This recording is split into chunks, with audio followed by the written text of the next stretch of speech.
मैं बार बार ये कहता हूँ मेरी जर्नी पॉलिटिक्स में अनकन्वेंशनल है. मेरा बाप चीफ मिनिस्टर या मिनिस्टर नहीं था कि मैंने विरासत में सियासत ली है और विरासत में ही मैं सियासत करूँ. एक लर्निंग कर्व भी है मेरा. मैंने जहाँ तक अपनी एक्सपीरियंस से देखा है 10-11 साल की सियासत में, मैंने बहुत जल्दी सियासत शुरू की कॉलेज से निकलते हुए ही. लगभग 2010 में मैं अमेरिका से वापस आया.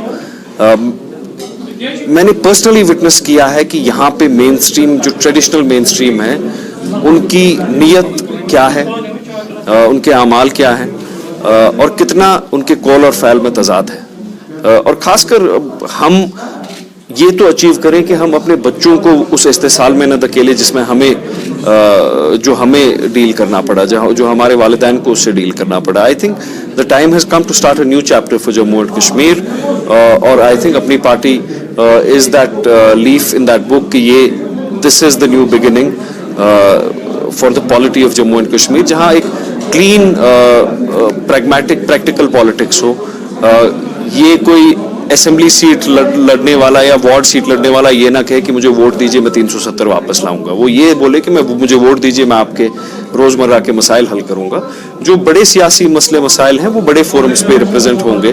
तो लोगों को इस्तेसाल, जिन तंजीमों ने जिन लोगों का इस्तेसाल किया है, आई थिंक उन तंजीमों को अब खैराबाद करने का टाइम आ गया है. और उनका I think their negative destructive role should not.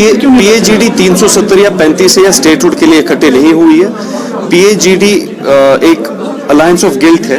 वो एक दूसरे की पर्दादारी के लिए इकट्ठे हुए हैं ताकि वो एक दूसरे को एक्सपोज ना करें, एक दूसरे के खिलाफ बयानात न दे. देखिए पीडीपी ने परसों एक फॉर एग्जांपल बयान दिया कि देखिए क्रिकेट स्कैम में जो इंक्वायरी हुई है ये विक्टिमहुड है.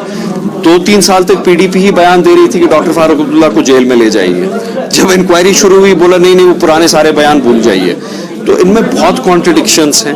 ये आपस में बेसिकली खुद एक दूसरे की पर्दादारी करने के लिए इकट्ठे हुए हैं, क्योंकि जिन चीज़ों पे इनने लोगों का एतमाद इतने सालों मांगा, इतने दहाइयों से मांगा, अब उन पे हम नहीं मान सकते. तो भी अगर देखा जाए हर एक चीज़ जो है इलेक्शन के दौरान ही बाहर आता है, जैसे ये जिन रोशनी एक्ट का, आपको नहीं लगता है कि इलेक्शन ट्रेंड होता है ये सारा? देखिए बुखारी साहब ने, हमारे जो प्रेसिडेंट हैं, उनने तो क्लियरली बोल दिया रोशनी एक्ट के बारे में पार्टी का स्टैंड क्या है. मुझे नहीं लगता है कि ये जो सेंस ऑफ विक्टिमहुड परपेचुएट हो रहा है कि देखिए कहीं इंक्वायरी हुई तो ये हमारे खिलाफ विक्टिमाइज हो रहे हैं हम. जिसने गलत नहीं किया उसको डरने की कोई ज़रूरत नहीं होनी चाहिए.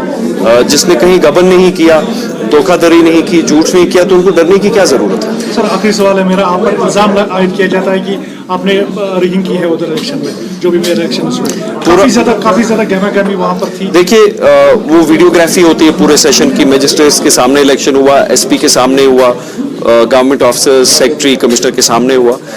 जब इलेक्शन स्टार्ट हुआ 2 घंटे तक मेजॉरिटी ऑफ द कॉर्पोरेटर्स चुप रहे और लगभग 10-15 नेशनल कॉन्फ्रेंस के कॉर्पोरेटर्स वेल में खड़े रहे. जो भी स्पेशली फीमेल कॉर्पोरेटर्स वोट डालने आगे जा रही थी वो उनको मारपीट करके उनका बैलेट काट के पीछे जा रहे थे.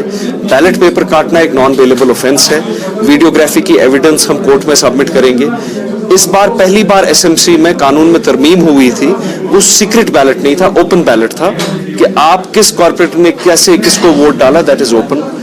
It was the cleanest election. लेकिन नेशनल कॉन्फ्रेंस की अपने वो जो उनके सागर साहब के वो नौनिहाल बच्चे को उठाया, तो वो शायद ये चीज़ अभी भी डाइजेस्ट नहीं कर पा रहे कि वो 10 साल पहले मेयर थे और ये विरासत में किसी कुर्सी ने न उनके बाप को दी है न उनको दी है. He should reconcile with the fact कि उस शख्स ने जो एसएमसी को डिसरप्ट करने की कोशिश पिछले 8 महीने में की है, that has come to an end and his designs, the designs of National Conference have been defeated in